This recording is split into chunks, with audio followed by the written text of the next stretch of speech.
everyone, and welcome to ProLine, the longest-running sports handicapping show in America. I'm John Cranton in Las Vegas, joined by Jeff Sod. He's been running Las Vegas Sports Services for 14 years, as well as world champion handicapper Jim Feist. We're going to take a look at the weekend games 3 and 4 in the NBA between the Heat and the Nets, plus the Spurs and the Blazers. We've got some betting trends to go over. Plus, we're going to take a look at what's up with these NBA playoff totals. But first, let's explain what we have going on and how to get aboard with these Vegas pros. Jim, a sizzling 31-20 NBA playoff run, as well as totals red hot.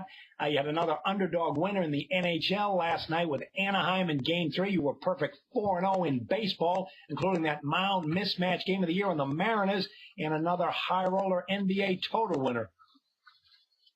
Yeah, it's been really good. I mean, the NBA started out great.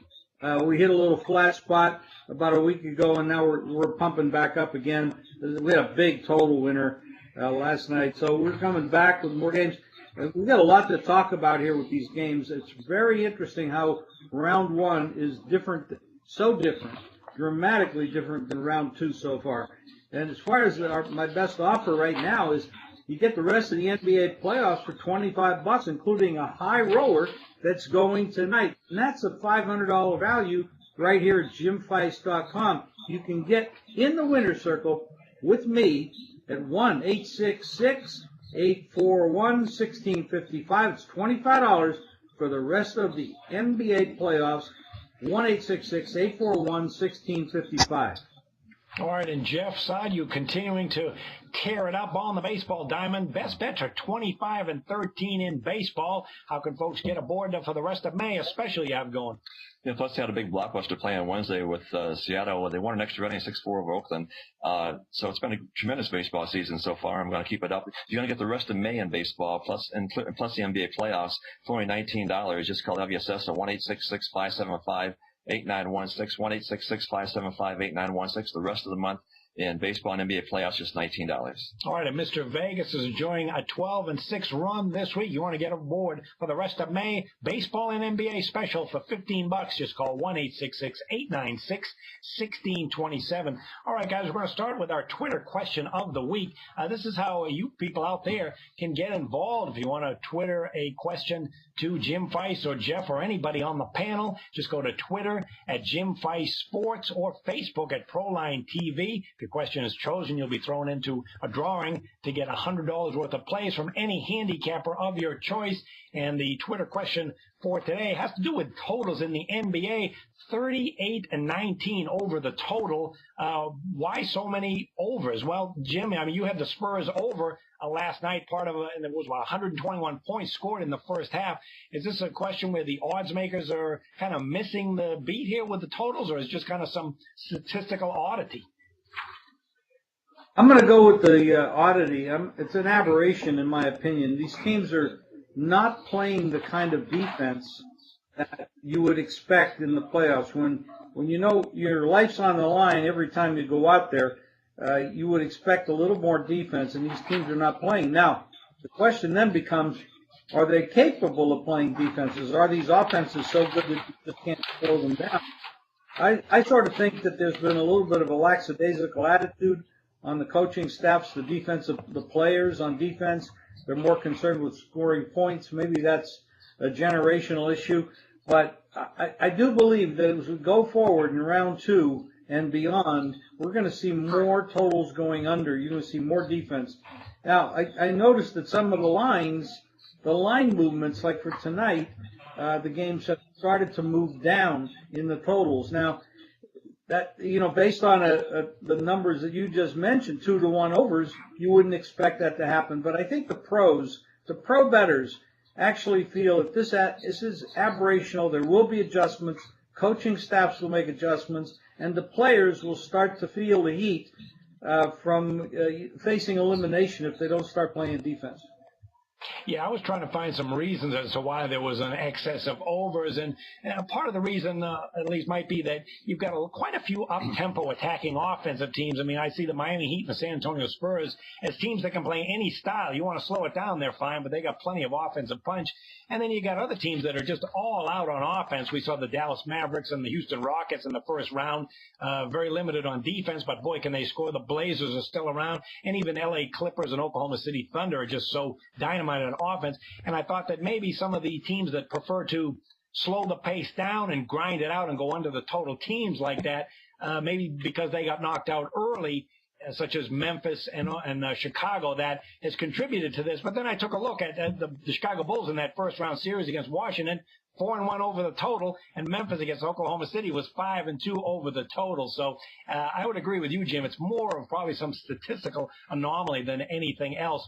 And I don't see that trend continuing either, because the deeper you go into the playoffs, that means defense should be coming more to the forefront. Coaches are going to demand it more. Wouldn't be surprised to see more slow-paced games. So I can't see, Jeff, I can't see the trend of 2 out of 3 overs covering. How about you? Yeah, it's a combination of all the things that you just mentioned. We had the high-scoring teams, Clippers and the Warriors, Thunder, and then we had just the fact that they're shooting the lights out some of these games, and there's really no reason for that. The Spurs' first 2 games of the series have shot well over 50%. That's not very common, even in the regular season, let alone the playoffs. So I think things will come back to earth the next couple of weeks as the lines to be adjusted and there'll be more defense and more pressure games, John. Okay, let's get to our first game. We got a weekend series in Brooklyn. The Miami Heat for Game 3 on Saturday, playing at the Nets. Miami's up 2-0. They're a 1.5-point favorite, total of 189. Jim, Brooklyn won the regular season series 4-0, all close game, but boy, that hasn't meant anything at all here in the second season. Miami's dominated, shooting 56.8% and then 49.3%. Can home court turn the tide, or is the champs against the old men one-sided? Well, honestly, I think you come down to contenders versus pretenders. And I think the Nets are pretenders. Now, can they cover a spread? Can they win a game? Of course they can. You can have a night where they get hot. But quite frankly, they don't match up. And you've got the best player in basketball with LeBron, of course. You got Wade, who is well rested after missing 30 games during the season. And that was planned. In the beginning of the year, they said they were going to rest him. They're going to make sure that he's in good shape for the playoffs. And they just did what they had to do to get through the regular season. And this regular season means absolutely nothing to these teams. As long as they get in at the eighth spot or higher, it really doesn't make a difference if they're 1, 2, 3, or 4, because you're going to have to win a game here or there on the road anyway. And these guys that are good will do that. So they coasted through the season just, playing well. I mean, they got the 2 seed, but it's this team is now ready. They're healthy. Wade is there. I mean, this team has been possible to stop with the type of team the Nets have. They're older. You get guys 37, 39, whatever it is. They're just not. The 4-0 is aberrational. You talk about aberrational. The 4-0 against Miami was absolutely aberrational. They weren't playing full strength. There's some of the games they just didn't focus on. They're way better. I would be surprised if the Nets win any more than one game, if they win that. Well, Jeff, I have to wonder, too, about Jason Kidd, a first-year coach. He did get his team through that first-round series, but it's his first time on the job. Brooklyn hasn't been playing any defense in this series. Deron Williams off that 0-9 game, and Miami seems to be able to do whatever it wants at this point. Well, coming home help. Well, can't hurt, but that's a good point about Jason Kidd coaching his first year, although he has plenty of experience as a player in the playoffs. Last year, the Heat had a long layoff between the first and second rounds. They lost to the Bulls in the first game and then won the rest of the series. This year, the rest seems to be helping them. They came into game 1 without that long layoff, about a week. The Nets are coming off a 7-game series, and that was a clear advantage for Miami, unlike last year when the layoff kind of hurt them. This year, then, as Jim said, they planned all season long on this. People were saying during the season, the Heat, they might not be a good team to bet right now because they're playing They know what they have to do. They just want to get in the playoffs, and then they'll turn it on. That's exactly what happened. And right now, it looks like they're playing better than they have in the last couple of years. A team that's down 0-2 going home usually has a good bet in the NBA playoffs. Game 3 will probably be the best chance for the Nets to win or at least cover the spread. After that, I'm not sure if I'll take them again. I might take the Heat the rest of the way after Game 3. But this is right now looks like a clear. This looks like a Heat victory in 5 games in this series, Jeff. Well, the Nets have been very good in bounce-back mode. They're 11-6 against the spread following a loss when they lose by 10 or more points, 8-2 against the spread. Of course, that didn't apply to Game 1 after they lost that, or I should say Game 2. And when they face a team with a winning record, 13-4-1 against the spread. However, they're 1-5 ATS their last 6 home games. We've seen quite a bit of movement early on the total. Went from 185 up to 190, quite a big jump. People jumping on board the trend that we've seen so far in these NBA playoffs. One reason is that Miami in Game 1, they outscored the Nets 52-28 in the paint. And then Game 2, they had their way from long range, 10 of 24 long range shooting. So Brooklyn, during the regular season, was a fantastic defensive team. Haven't seen it at all yet in this series. A couple of trends to keep in mind.